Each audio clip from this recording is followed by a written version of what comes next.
یہ محمد الرسول اللہ کی نوید ہے، وہو الصادق المصدوق، وہ سچے ہیں، ان کی صداقت پر خود اللہ گواہ ہے، لہذا وہ دور آ کر رہے گا، اس میں کسی بھی بندے مومن کے لیے کسی شک و شبے کی کوئی گنجائش نہیں۔ اگلی حدیث اگلی سنیے، اب جب یہ دور آئے گا تو عالمی ہوگا، جیو ورلڈ آرڈر نہیں ہوگا، جسٹ ورلڈ آرڈر ہوگا۔ یہ نیو ورلڈ آرڈر NWO، حقیقت میں جیو ورلڈ آرڈر ہے JWO، لیکن اسی کو بدلنا ہے جسٹ ورلڈ آرڈر آف اسلام، اور وہ گلوبل ہوگا۔ دو حدیثوں کا تذکرہ کر دوں۔ حضرت ثوبان حضور کے ایک آزاد شدہ غلام تھے، وہ روایت کرتے ہیں، مسلم شریف کی روایت ہے، یہ صحیحین میں فرماتے ہیں کہ حضور نے ارشاد فرمایا، ان اللہ زوالی الارض فرأیت مشارقها ومغاربها وان امتی سیبلغ ملکها ما زوی لی منها، رواہ مسلم رحمہ اللہ۔ حضور فرماتے ہیں اللہ تعالیٰ نے میرے لیے پوری زمین کو لپیٹ دیا، یہاں تک کہ میں نے اس کے سارے مشرق دیکھ لیے، سارے مغرب دیکھ لیے، اور سن لو مجھ سے، ٹیک اٹ فرام می، میری امت کی حکومت ان تمام علاقوں پر قائم ہو کر رہے گی جو مجھے زمین کو لپیٹ کر اور سکیڑ کر دکھا دیے گئے۔ گلوبل ہوگی کہ نہیں؟ دوسری حدیث سنیے، یہ پھر مسند احمد ابن حنبل کی ہے۔ حضرت مقداد ابن الاسود رضی اللہ تعالی عنہ فرماتے ہیں، حضور نے فرمایا، لا يبقى على ظهر الارض بيت وبر ولا مدر الا ادخله الله كلمة الاسلام بعز عزيز وذل ذليل، اما يعزهم الله فيجعلهم من اهلها او يذلهم فيدونون لها۔ یہ ہے حدیث مسند احمد ابن حنبل کی۔ اور حضرت مقداد فرماتے پھر میں نے کہا اچھا تب تو ہو جائے گی وہی بات، وَيَكُونَ الدِّينُ كُلُّهُ لِلَّهِ، دین کل کا کل اللہ کے لیے ہو جائے گا۔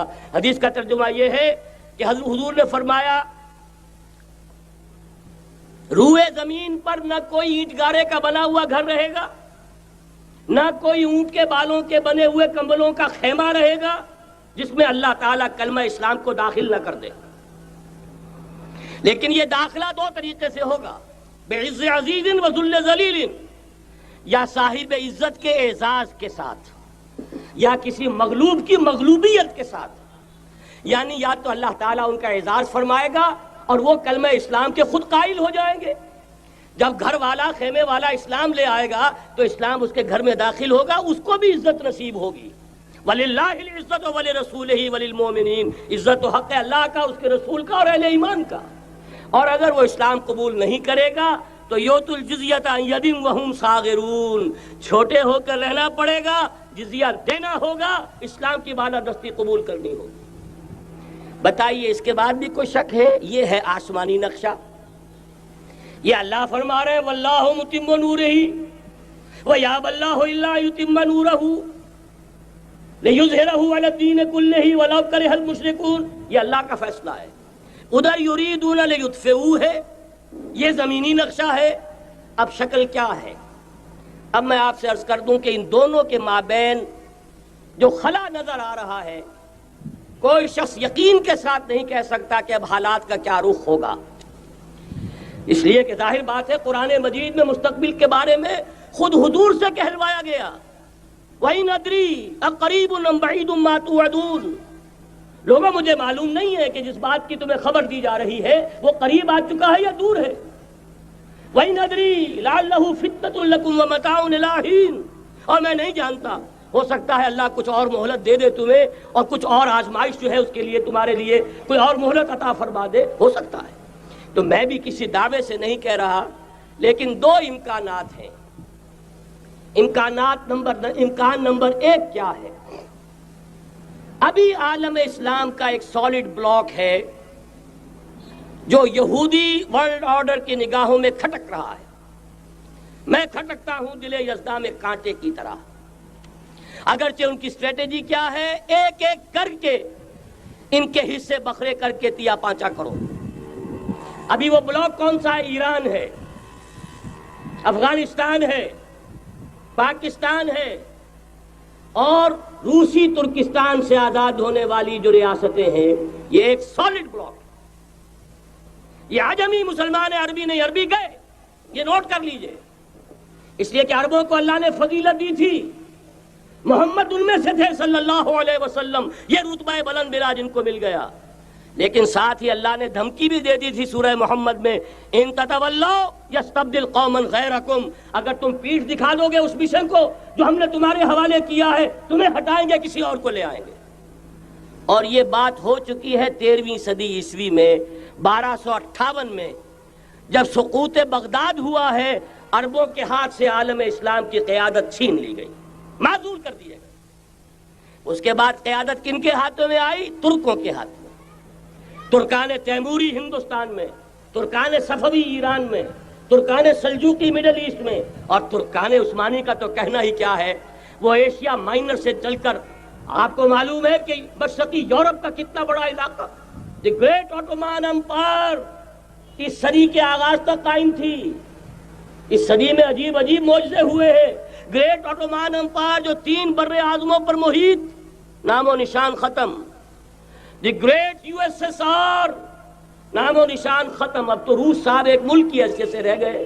یہ اس صدی میں دو اور وقت نہیں ہے میں اور آپ کو کیا بتاؤں، اس صدی میں تو بڑے بڑے عجیب عجوبے ہوئے ہیں، بڑی بڑی 2 عظیم جنگیں ہو چکی ہیں، تیسری جو ہے سر پر کھڑی ہے، دور نہیں ہے، جس کو حدیث میں کہا گیا ہے الملحمۃ العظمی، تاریخ انسانی کی عظیم ترین جنگ، اور وہی صلیبی جنگ جس کا آغاز بوسنیا سے ہو چکا ہے۔ بہرحال اس وقت جو میں کہہ رہا تھا، ورنہ میرے پاس تو یعنی یہ کہ درد دل کہنے کے لیے وقت نہیں ہے، مجھے اپنی بات کو محدود کرنا پڑ رہا ہے، لیکن میں اب آ رہا ہوں اصل موضوع کی طرف، کہ ایک امکان تو یہ ہے کہ اس بلاک میں اسلام کا احیاء ہو، اور اس کے لیے کچھ نویدیں بھی موجود ہیں احادیث نبویہ میں۔ وہ تو آپ نے سنا ہوگا اقبال کا شعر، میرے عرب کو آئی ٹھنڈی ہوا جہاں سے، میرا وطن وہی ہے، میرا وطن وہی ہے۔ حدیث میں آتا ہے یخرج الناس من المشرق یؤتون للمہدی یعنی سلطانہ، مشرق سے فوجیں نکلیں گی کہ جو کہ مہدی کی حکومت قائم کریں گی۔ یہ مہدی اہل تشیع کے مہدی اور ہیں، ہمارے مہدی اور ہیں۔ اہل تشیع کے عقیدے کے مطابق ان کے بعد میں امام جو روپوش ہو گئے تھے وہ امام مہدی ہیں، وہ ظاہر ہو جائیں گے، ابھی امام غائب ہیں، پھر وہ ظاہر ہو جائیں گے۔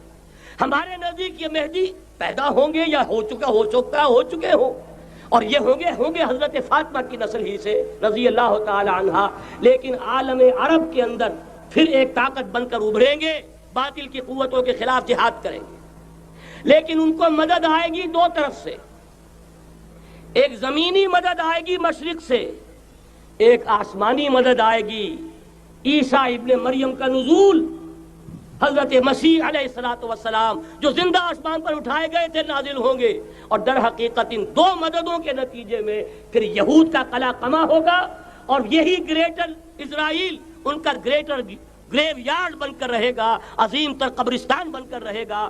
اس کی بڑی واضح حدیثیں موجود ہیں، اس کی بڑی تفصیلی خبریں موجود ہیں، یہ احادیث کی کتب کے اندر، بدقسمتی سے ہماری اس کی طرف توجہ نہیں۔ ایک تو یہ ہو سکتا ہے، اسی طریقے سے ایک اور حدیث ہے، یخرج من خراسان رایات سود، اور یہ مسلم شریف کی روایت ہے، نوٹ کیجئے گا، نہیں ترمذی شریف کی روایت ہے، یخرج من خراسان رایات سود لا یردها شیء حتی تنصب بایلیا، اور خراسان حضور کے زمانے میں آج کے افغانستان کا نام تھا۔ یہ افغانستان میں جو جہاد ہوا ہے، غلطیاں ہوئی ہیں اور غلطیوں کا خمیازہ بھگت رہے ہیں، یہ تو اللہ تعالیٰ کی سنت ہے جس میں اللہ نے صحابہ کو بھی ایگزمپٹ نہیں کیا، غلطی کی سزا دی ہے۔ 35 صحابہ کی غلطی غزوہ احد میں ہوئی، جہاں سے حکم تھا کہ مت ہٹنا، 50 میں سے 35 ہٹ گئے، نتیجہ کیا نکلا؟ فتح شکست میں بدل گئی، 70 صحابہ شہید ہو گئے۔ اللہ تعالیٰ نے فرمایا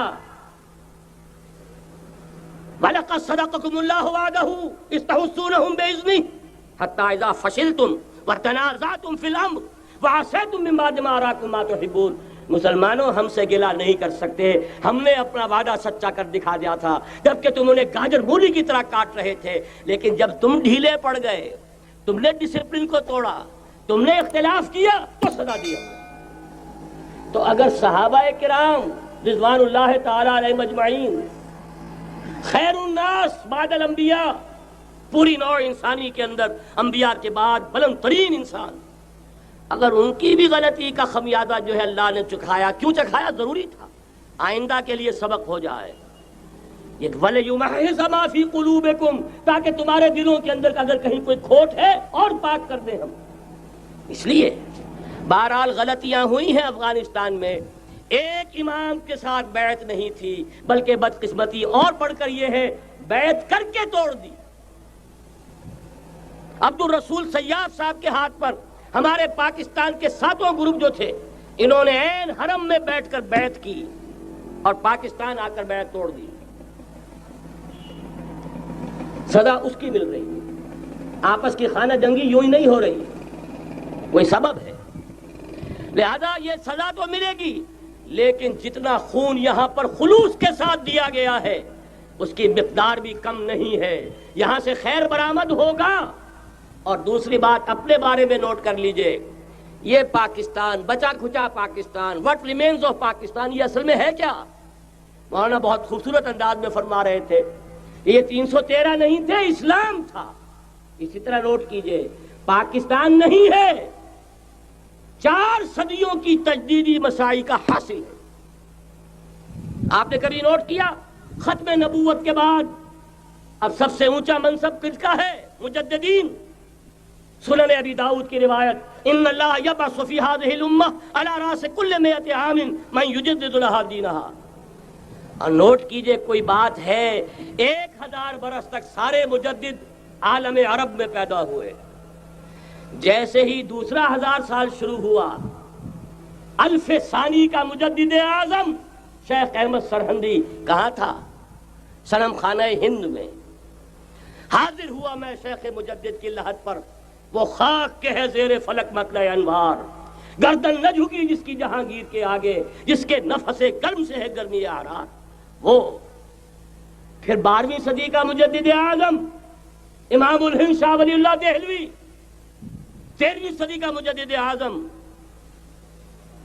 سید احمد بریلوی، اس کے خون کا امین اور اس کے ساتھ کے شہداء کے خون کا امین، ان کے جسموں کا امین آپ کا خطہ ہزارہ، آپ کا خطہ سوات، اس میں ان کی جانیں ہیں جو دی گئی ہیں۔ اور وہ نہایت میں آپ سے عرض کر دوں، دور صحابہ کے بعد اتنا خالص اسلامی جہاد پوری مسلمان تاریخ میں نہیں ملے گا جتنا وہ تحریک شہیدین کا تھا۔ 14ویں صدی ہجری میں شیخ الہند جیسا مجاہد اعظم کہ انگریز نے گرفتار کر کے قید بھی کیا ہے، تو کہاں؟ ہندوستان میں نہیں، کہاں؟ جزیرہ سائرس، کیا نام تھا؟ مالٹا، جزیرہ مالٹا بحر روم میں۔ اقبال کے نفس سے ہے لالے کی آگ تیز، ایسے غزل سرا کو چمن سے نکال دو۔ کہیں ہندوستان کی کسی جیل میں ہوا تو شاید اس کے نفس کی گرمی ہی سے کوئی حرارت پیدا ہو جائے۔ اور اسی صدی میں، 14ویں صدی ہجری میں، اقبال جیسا مفکر، اسی 14ویں صدی ہجری میں مودودی جیسا مصنف، اسی 14ویں صدی ہجری میں مولانا الیاس جیسا مبلغ رحمہم اللہ، عظیم شخصیتیں آج پورے عالم اسلام میں آپ کو تبلیغی دوست ملیں گے۔ یہ کہاں سے شروع ہوئی تحریک؟ دہلی کی ایک چھوٹی سی مسجد سے، وہ مسجد بنگلے والی اب تو بڑی عالیشان ہو گئی ہے، جب وہاں شروع ہوا تھا کام بڑی چھوٹی سی مسجد۔ یہ سارے کام یہاں کیوں ہوئے؟ پورا عالم اسلام آزاد ہوا، کہیں نعرہ اسلام کا نہیں لگا، کہیں عرب قومیت پر، کہیں کسی اور عصبیت پر تحریکیں چلی ہیں، صرف تحریک پاکستان تھی کہ پاکستان کا مطلب کیا؟ لا الہ الا اللہ۔ کوئی سبب ہے کہ یہاں قرارداد مقاصد پاس ہوئی، حاکمیت اللہ کی ہے، کہ اکبر نام لیتا ہے خدا کا اس زمانے میں۔ یہ سارا ماضی سامنے رکھیے اور حضور کی دی ہوئی پیشین گوئیوں کا مستقبل سامنے رکھیے، ان دونوں سے ثابت ہوتا ہے اس خطہ ارضی سے کچھ ہونا ہے۔ اگرچہ بھٹکے ہوئے ہیں، لیکن کبھی بھولی ہوئی منزل بھی یاد آتی ہے راہی کو، اور بھٹکے ہوئے آہو کو پھر سوئے حرم لے چل۔ اس کی ضرورت ہے مسلمان کو، پھر اس کا مقصد یاد دلایا جائے۔ پاکستان اس لیے نہیں بنایا گیا تھا کہ ہمارے ہاں ٹاٹے اور برلے نہیں تھے تو ہمارے پاس اس کے بھی باپ وجود میں آ جائیں، اس لیے تو نہیں بنایا گیا تھا۔ پاکستان اس لیے نہیں بنایا گیا تھا کہ جاگیرداروں کی جاگیرداریاں محفوظ ہو جائیں. پاکستان اس لیے تو نہیں بنایا گیا تھا. اور یہ کہ نمازیں اور مسجدیں تعمیر ہو جائیں، مسجدیں تو امریکہ میں تعمیر ہو رہی ہیں عالی شان سے عالی شان، اس لیے پاکستان نہیں بننا تھا. آج بھی مسلمان، میں معذرت سے عرض کر رہا ہوں مولانا سے، آج بھی بھارتی مسلمان کی ایوریج نمازی ہونے کے اعتبار سے پاکستانی مسلمان سے کہیں بہتر ہے. آج بھی برقع نظر آ جائے گا تو ہندوستان میں نظر آ جائے گا. میں نے اپنی آنکھوں سے دیکھا چند سال پہلے جب مکہ مسجد حیدرآباد دکن میں 3 دن مسلسل میری تقریریں ہوئی ہیں، 10,000 مرد اور 5,000 خواتین، اور ان میں سے کوئی بغیر برقعے کے نہیں تھی. ایک سیلاب نظر آ رہا تھا برقعوں کا کہ جب جلسہ ختم ہوا ہے رات کے 12 بجے 3 دن تک متواتر. یہاں کہاں نظر آئے گا برقع آپ کو؟ یہاں تو جس کے پاس 2 پیسے ہو گئے اس نے سب سے پہلے برقع اتار کے پھینک دیا. معلوم اچھی طرح سمجھ لیجئے یہ چیزیں تو وہاں زیادہ ہیں یہاں کی نسبت. اصل ضرورت تھی کہ یہاں اس نظام کو قائم کیا جائے، وہ نظام عدل اجتماعی، وہ جس میں حریت ہو، جس میں عام آدمی بھی خلیفہ وقت کو ٹوک سکے. یہ کرتا کیسے بن گیا؟ ایک خاتون بھی کھڑی ہو کر دامن پکڑ لے، عمر تمہیں کیا حق ہے کہ ہمارے مہر کے اوپر پابندی لگا رہے ہو، جبکہ اللہ نے نہیں لگائی. اللہ قرآن میں قنطارہ کا لفظ استعمال کر رہا ہے. ڈھیروں سونا دے دے کوئی شخص اپنی بیوی کو مہر کے اندر، طلاق دیتے وقت اس میں سے کچھ نہیں لے سکتا. آپ کون ہوتے ہیں ہمارے حق کے اوپر پابندی لگانے والے؟ اور عمر نے کہا، آج ایک بڑھیا نے وہ اب عمر کو دین سکھایا، آرڈیننس واپس. حضرت سعد بن ابی وقاص رضی اللہ تعالی عنہ جو فاتح ایران تھے، وہ گورنر ایسے ہی نہیں بن گئے تھے ریوڑیاں بٹی ہو اور گورنری مل گئی ہو. وہ تو خود فاتح تھے ایران کے، اس لیے گورنر تھے. صرف ایک پرچہ پہنچا ہے بارگاہ خلافت میں، حضرت عمر فاروق کے پاس انفارمیشن آئی سعد نے اپنے گھر کے باہر ڈیوڑی بنا لی ہے اور ایک دربان کھڑا کر دیا ہے. حضرت بلال کو بھیجا ہے رقعہ دے کر، اور یہ حکم تھا کہ بلال پہلے تو جاتے ہی ڈیوڑی میں آگ لگا دینا، پھر یہ رقعہ دینا میرا. اور رقعے میں لکھا ہوا تھا، اے سعد، لوگوں کو ان کی ماں نے آزاد جانا تھا، تم نے انہیں اپنا غلام کب سے بنا لیا ہے. یہ دربان کھڑے کر دیے اپنے آگے. وہ حریت، وہ مساوات کہ جا رہا ہو خلیفہ وقت اور چارج لینے جا رہا ہے بیت المقدس کا، کوئی ذاتی علاج کے لیے نہیں جا رہا، سیر و سیاحت کے لیے نہیں جا رہا، چارج لینے کے لیے. بالکل سرکاری وزٹ ہے، آفیشل وزٹ ہے، اسٹیٹ وزٹ ہے. اور حال کیا ہے؟ 700 میل کا فاصلہ طے کرنا اور ایک اونٹنی، کوئی انٹوریج نہیں، کوئی خدم و حشم نہیں، کوئی جمبو جٹ بھرے ہوئے نہیں، کچھ نہیں. ایک اونٹنی، ایک خادم. اس ایک اونٹنی پر چونکہ راستے کا راشن بھی ہے لہذا 2 آدمی نہیں بیٹھ سکتے، ایک بیٹھ سکتا ہے. ایک منزل خلیفہ وقت بیٹھا ہوا ہے اوپر اور خادم نکیل پکڑ کر چل رہا ہے. اگلی منزل خادم اوپر بیٹھا ہے اور خلیفہ وقت عمر بن الخطاب رضی اللہ تعالی عنہ اور وہ آگے آگے نکیل پکڑ کر چل رہے ہیں. یہ نظام چاہیے آج نوع انسانی کو. اس کے انتظار میں، اس کی تلاش میں نوع انسانی نے کتنے تجربے کر لیے، کیسی چھلانگیں لگائیں. ملوکیت ختم کی، آسمان سے گرا کھجور میں اٹکا. جمہوریت آئی نام نہاد، لیکن وہ سرمایہ دارانہ نظام بن کر آگے سے بڑھ کر لعنت بن گئی. پہلے جاگیردار مسلط تھا، اب سرمایہ دار اور کارخانے دار مسلط ہو گیا. اس سے نکلنے کے لیے زور لگایا، کمیونزم کی طرف گئے، چھلانگ لگائی، اب ایک پارٹی ڈکٹیٹر بن کر بیٹھ گئی. انسان رست از یک بنتا افتاد در بندے دیگر، ایک چیز سے غلامی سے نجات پاتا ہے، دوسری میں پھنس جاتا ہے. اور کیوں؟ کہ وہ نظام عدل اجتماعی جو محمد عربی کو دے کر بھیجا گیا تھا، اس کے کسٹوڈین سوئے ہوئے ہیں. اس کے کسٹوڈین کو اندازہ ہی نہیں. یہ نسخہ تو ہمارے پاس تھا، ہمیں عمل کرنا تھا اور دنیا کے سامنے پیش کرنا تھا. پاکستان بنایا اس لیے گیا تھا کہ ہم اس کا ایک نمونہ دنیا کے سامنے پیش کریں گے. قائد اعظم نے فرمایا تھا کہ ہم یہ چاہتے ہیں کہ پاکستان کی صورت میں عہد حاضر میں اسلام کے اصول حریت و اخوت و مساوات کا ایک نمونہ قائم کر کے دکھائیں. کہاں ہے وہ؟ بھٹک گئے، سو گئے. بہرحال اب بھی وقت ہے، جب تک سانس تب تک آس. میرے عزیز نے تو ڈرایا ہے اور صحیح ڈرایا ہے. اللہ تعالیٰ نے 25 برس انتظار کیا تھا. پہلے عذاب کا کوڑا پھر مارا ہماری پیٹھ پر. وَلَنُذِيقَنَّهُم مِّنَ الْعَذَابِ الْأَدْنَىٰ دُونَ الْعَذَابِ الْأَكْبَرِ. بڑے عذاب سے پہلے چھوٹا عذاب کا مزہ چکھائیں گے، لعلہم یرجعون، شاید کہ لوٹ آئیں۔ وہ ہم سے 1000 میل کے فاصلے پر ہوا تھا، اگرچہ 93,000 ہمارا کڑیل جوان، جن میں غالباً 43,000 فوجی، اور یہ کہ تقریباً اتنی تعداد میں جو غیر فوجی تھے، وہ اس ہندو کے غلام بنے، قیدی بنے، جن پر 800 برس تک، کہیں 600 برس تک، کہیں 1000 برس تک حکومت کی تھی۔ اتنی بڑی شکست کا کلنک کا ٹیکا ہماری پیٹھ پر پڑا۔ پہلے عذاب کا کوڑا آ گیا تھا، 25 برس ہو گئے تھے قمری حساب سے، نوٹ کر لیجئے، یہ نہ سمجھیے 24.25 برس ہوئے تھے، 24.25 برس قمری حساب سے 25 برس تھے۔ اور اب نوٹ کر لیجئے اگلے 25 برس کے پورے ہونے میں اگلے رمضان کی 27 تاریخ تک صرف مہلت ہے، نصف صدی پوری ہوا چاہتی ہے۔ کوئی عجب نہیں اس عذاب الادنیٰ سے بعد ہم جاگے نہیں، ہوش میں نہیں آئے، کوئی عجب نہیں کہ بڑے عذاب کا کوڑا ہماری پیٹھوں پر برس جائے۔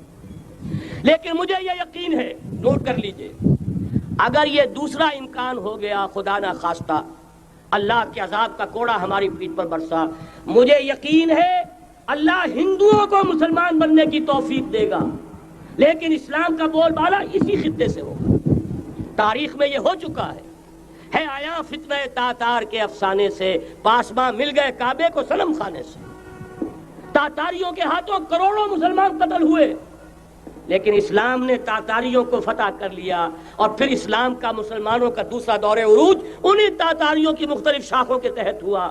وہ تاتاری ہی تو تھے، وہ سارے ہورس، ٹرکش ہورس، ترکان تیموری، ترکان صفوی، ترکان سلجوقی، ترکان عثمانی، وہی تو سٹاک تو وہی ہے آیا فتنہ تاتار کے افسانے سے، پاسباں مل گئے کعبے کو صنم خانے سے، اس لیے کہ حضور نے فرمایا مشرق سے ہوگا، یہاں سے فوجیں چلیں گی، تو کوئی عجب نہیں۔ بہرحال یہ دو امکانات ہیں، لیکن اس کا فیصلہ تیرے ہاتھوں میں ہے، دل یا بدن، سیدھی بات۔ اگر تو اب بھی ہم ٹھیک ہو جائیں، جاگ جائیں، ہوش میں آ جائیں، قوم یونس کی طرح توبہ کر لیں، تو بغیر عذاب کے کوڑے کے رحمت خداوندی ہم پر سایہ کرے گی۔ اگر ہم نہ جاگے تو وہ عذاب کا کوڑا آئے گا۔ یہ نہیں میں کہہ سکتا ان ادری قریب بعید ما توعدون، یہ میں نہیں کہہ سکتا، یقین کے ساتھ جانتا ہوں کہ آئے گا، لیکن یہ کہ اس کے بعد بھی یہیں سے بول بالا ہوگا، اگر ہمارے ذریعے نہیں تو ان کے ذریعے سے جو ہمیں شکست دے کر پھر اسلام قبول کر